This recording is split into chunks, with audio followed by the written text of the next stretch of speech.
국제 문제를 다루는 한 채널. 2021년 8월 남한과 일본, 독도 다케시마의 주인은 누구인가라는 제목의 영상이 업로드되었습니다. 현재까지 조회수 약 14만 회, 해당 영상에는 9천여 개의 댓글이 달렸습니다. 일본은 부끄러운 줄 알아야 합니다. 2차 세계대전을 되돌아보는 말과 태도로 외교 정책을 인식해야 합니다. 독일처럼요. 독도가 일본 땅이라는 것은 움직일 수 없는 사실입니다. 다케시마에 대해서는 영유권을 고집하는 것보다 포기함으로써 얻을 수 있는 이익이 더 크다고 생각합니다. 다케시마는 일본 땅입니다. 조금이라도 일본에 부정적이고 한국이나 중국의 주장을 인정하는 말을 하면 일본인이 아니라고 단정짓지. 이렇게 일본이 글을 쓰면 다음에는 어차피 제1교포잖아 라고 할 거야. 차별의식이 강한 넷 우익은. 다케시마와 북방 4개 섬은 모두 일본의 고유 영토입니다. 한국은 샌프란시스코 조약 체결국이 아니니까요. 일본은 현재 1948년 8월 15일 건국된 대한민국과의 정상적인 국교를 맺고 있는 곳이지 역사적으로 1910년까지 한반도에 존재했던 국가들과 국교를 맺고 있는 것은 아닙니다. 독도 문제에 대한 이 영상에는 한국인과 일본인이 서로 논쟁을 하며 각자의 언어 또는 영어로 댓글을 달고 있습니다. 그런데 일본어 댓글에서 몇 가지 특징들이 나타납니다. 일본어 사용자들은 댓글 사용에 있어가지고 본인들이 적극적으로 댓글을 다른 사람들에게 남기는 형태의 그러한 패턴을 보였어요. 흔히 이것을 우리가 이제 아웃고잉의 패턴이다라고 얘기를 하는데요. 이런 외향적 패턴을 통해 가지고 자신들의 주장을 적극적으로 드러내는데 상당히 노력을 많이 했었다라고 얘기를 할 수 있습니다. 또한 다케시마는 일본 영토라고 하는 핵심적인 구절들을 반복해서 사용을 해서 이러한 주장들이 사람들한테 머릿속에 각인될 수 있도록 노력하는 그런 모습을 보였다. 흥미로운 점은 댓글을 가장 많이 남긴 작성자와 가장 많은 댓글을 받은 작성자 모두 일본인으로 추정되는데 이들이 서로 논쟁을 벌이고 있다는 겁니다. 일본은 다케시마를 포기해야 하고 그것이 일본 내부의 여러 문제를 해결하는 실마리가 될 것이라고 말하는 작성자. 역사를 되돌아봤을 때 독도는 한국의 영토이며 강제 침략 후 식민 지배했던 땅을 되찾고 싶어 하는 것은 분명한 잘못이라고 말하는 작성자. 이들은 같은 일본인에게 댓글로 공격받으며 차별의식이 강한 넷 우익은 일본의 조금이라도 부정적인 주장을 받아들이려 하지 않는다고 말합니다. 일본인들 가운데에서도 합리적인 시청자로 보이는 사람들은 일본의 주장이 반드시 그러니까 합당한 것은 아니다라는 댓글을 남겼는데요. 그런데 이런 내향적 중심성이 높은 합리적인 일본 시청자들은 동료 일본인 시청자들로부터 반박의 댓글을 받으면서 일본인 내부에서도 이 독도 문제에 대한 합의 혹은 의견의 일치가 일어나지 않다라는 것을 우리가 확인할 수 있었습니다. 일본 내에서도 분명 역사적인 사실을 제대로 인식하고 합리적인 판단을 하는 이들이 있습니다.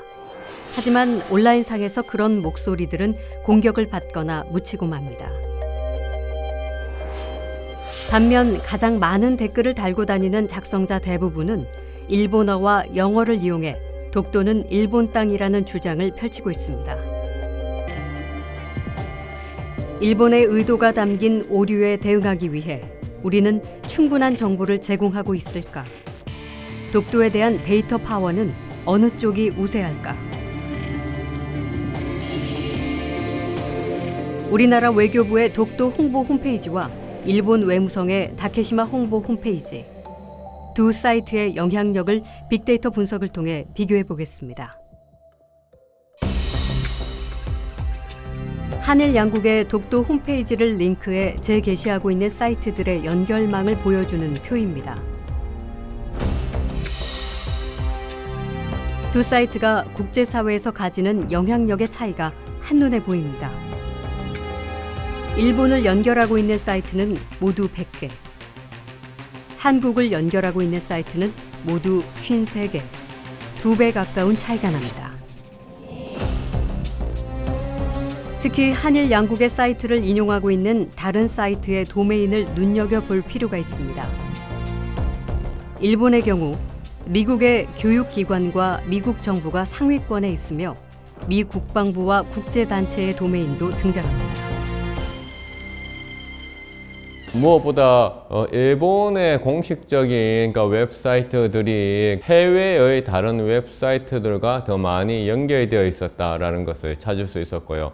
특히나 미국을 비롯한 서방의 국가들의 정부와 학술 쪽의 사이트들과 일본의 사이트들이 많이 연결되어 있었다라는 것을 찾을 수가 있었어요. 이것은 일본이 홈페이지를 통해 가지고 온라인 상에서 영향력을 미치기 위해 가지고 상당 부분 노력하고 있었다라는 것을 입증을 하는 것입니다. 일본이 제공하는 왜곡된 독도 정보에 더 많은 국가, 더 많은 사람이 노출되어 있습니다. 특히 SNS 시대가 열리면서 독도가 일본의 고유 영토라는 주장을 적극적으로 유포하는 이들이 생겨났습니다.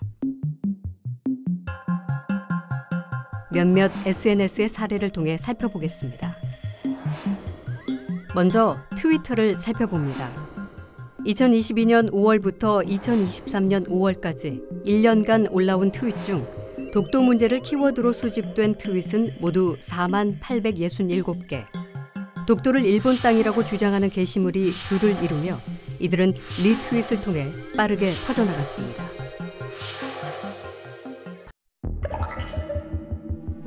(140자) 단문으로 작성되는 트위터의 특성상 게시물 대부분은 독도 문제를 다룬 뉴스 기사나 영상 정보의 링크를 공유해 전파하는 역할을 하는 것으로 보입니다. 트위터에 등장한 영상 링크 중 유튜브 조회수가 높은 순으로 영상을 정리해봤습니다. 역시나 독도가 일본의 영토라는 주장을 담은 영상들이 대부분입니다. 1위는 금기시된 다케시마의 진실을 한국인이 말하다. 일본으로 귀화한 것으로 보이는 해당 채널의 운영자는 우익 성향의 게시물과 혐한 콘텐츠를 주로 올리는 것으로 보입니다. 2위는 일본의 고등학생이 만든 다케시마 문제 검증 영상으로 왜곡된 일본의 주장만을 담은 조잡한 영상이지만 이미 140만의 조회수를 기록했습니다. 유튜브의 콘텐츠를 살펴보면 독도 다케시마와 관계되는 역사적 자료라든가 혹은 외교적인 정보들을 배경 정보로 충분히 이용을 해서 사람들을 교육시키고 또는 지식을 전달시키기 위해서 노력을 하고 있었어요. 그렇다면 시청자들의 가장 높은 반응을 끌어낸 영상은 무엇일까? 조회수 상위 영상 중 댓글이 가장 많이 달린 영상의 내용을 살펴보기로 합니다. 1年後の1906年に 이 영상에서는 1906년에 작성된 울도 군수 심응택의 보고서를 지목합니다. 당시 군수는 독도가 심한의 현으로 편입되었다는 이야기를 듣고 강원도 관찰사를 통해 보고했지만 조선 정부가 아무런 반응도 보이지 않았고 이는 독도에 대한 인식이 없었다는 증거라는 것입니다.